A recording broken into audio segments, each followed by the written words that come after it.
जय श्री राधे। पूज्य श्री सद्गुरुदेव भगवान के चरणों में प्रणाम। संत भगवान कहते हैं, हरि नाम ही सबसे बड़ा प्रायश्चित, कलयुग में भगवान की प्राप्ति का सरल मार्ग है।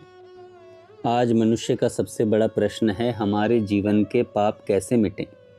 शास्त्रों में तप, दान, यज्ञ, तीर्थ, व्रत, उपवास, जप आदि अनेक साधन बताए गए हैं, लेकिन श्रीमद् भागवत में महाराज परीक्षित जी ने यही प्रश्न श्री सुखदेव जी से पूछा कि पापों से मुक्त होने का सबसे श्रेष्ठ उपाय क्या है। श्री सुखदेव जी का उत्तर अत्यंत आश्चर्यजनक था। भगवान का नाम और भगवान की भक्ति ही सबसे बड़ा प्रायश्चित है। केवल प्रायश्चित पर्याप्त नहीं।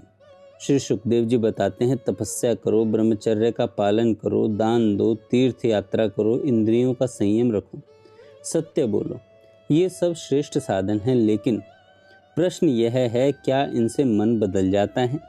यदि मन पहले जैसा ही रहा तो पाप फिर होगा।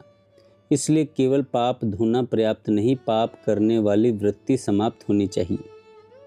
सुखदेव जी कहते हैं, जिस प्रकार सूर्य निकलते ही अंधकार स्वयं समाप्त हो जाता है, उसी प्रकार भगवान की शरण में आते ही पाप नष्ट होने लगते हैं। भगवान की भक्ति केवल पाप नहीं मिटाती, बल्कि पाप करने की इच्छा भी समाप्त करती है। यही वास्तविक प्रायश्चित है। संतों की चरण रज का महत्व शास्त्रों में बार बार बताया गया है। क्यों? क्योंकि संत स्वयं भगवान के प्रेम में जीते हैं। उनके पास केवल ज्ञान नहीं, भगवान का अनुभव होता है। संतों का संग मनुष्य के भीतर श्रद्धा जगाता है। गोस्वामी तुलसीदास जी कहते हैं, दम दुर्गम, अर्थात इंद्रिय संयम कठिन है। दान के लिए धन चाहिए, यज्ञ के लिए सामग्री चाहिए, तप के लिए मजबूत शरीर चाहिए।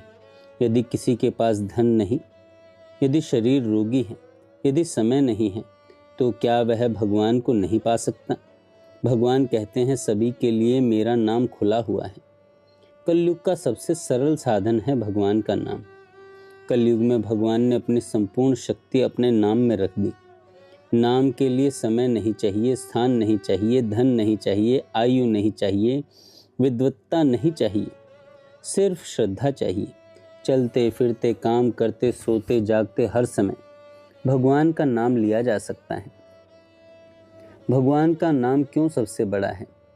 मंत्र जप महान है, लेकिन मंत्र में नियम, आसन, शुद्धि, समय है, लेकिन नाम हर समय लिया जा सकता है। इसलिए संत कहते हैं, मंत्र जप करो, लेकिन जोर नाम पर रखो। भगवान का प्रेम ही वास्तविक शुद्धि है।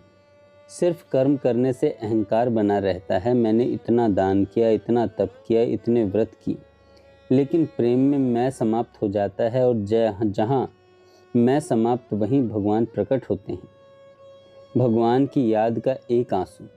संत कहते हैं, 1000 तीर्थ स्नान भी जो काम नहीं कर सकता, वह भगवान की याद में निकला एक आंसू कर सकता है। क्यों? क्योंकि वह प्रेम से निकला है। नाम लेने वाले को यमराज का भी भय नहीं रहता।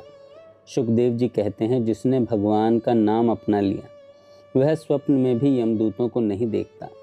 नाम मनुष्य को मृत्यु के भय से मुक्त कर देता है। इसलिए संत कहते हैं, राम सिमर राम सिमर, राम सिमर बावरे। मन को मक्खी नहीं भंवरा बनाओ। मक्खी हर जगह बैठती है, भंवरा केवल फूल पर बैठता है। हमारा मन अभी मक्खी जैसा है। संसार में भी आनंद, निंदा में भी आनंद, विषयों में भी आनंद, लेकिन साधक का मन केवल भगवान में आनंद खोजता है। यही भंवरे का स्वभाव है। श्रद्धा अपने आप नहीं आती, श्रद्धा आती है सत्संग से, कथा सुनने से, नाम जप से, सदाचार से। इसलिए पहले जीवन को सात्विक बनाइए। अब सुखदेव जी अजामिल जी की कथा सुनाने वाले हैं। क्यों?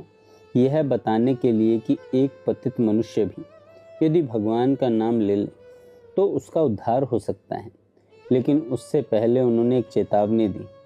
कुसंग से सदाचार नष्ट हो जाता है, और सदाचार नष्ट हुआ तो धीरे धीरे पूरा जीवन बिगड़ जाता है। साधक के लिए आवश्यक बातें: सात्विक भोजन, समय पर उठना, सत्संग करना, भगवान का नाम जपना, नियमित नाम जप रखना, शुद्ध विचार, कुसंग से दूरी, यही भक्ति की नींव है। आज का निष्कर्ष केवल एक है, यदि जीवन में कुछ भी न कर सके तो एक कार्य अवश्य कीजिए, भगवान का नाम कभी मत छोड़िए। तप छूट जाए, दान छूट जाए, तीर्थ छूट जाए, लेकिन भगवान का नाम न छूटे। नाम ही पापों का नाश करता है, नाम ही हृदय को शुद्ध करता है, नाम ही भगवान का प्रेम देता है, नाम ही भगवान तक पहुंचता है। और अंत में यही सत्य है, कलयुग केवल नाम आधारा, सुमिर सुमिर नर उतरहि पारा। जय श्री राधे।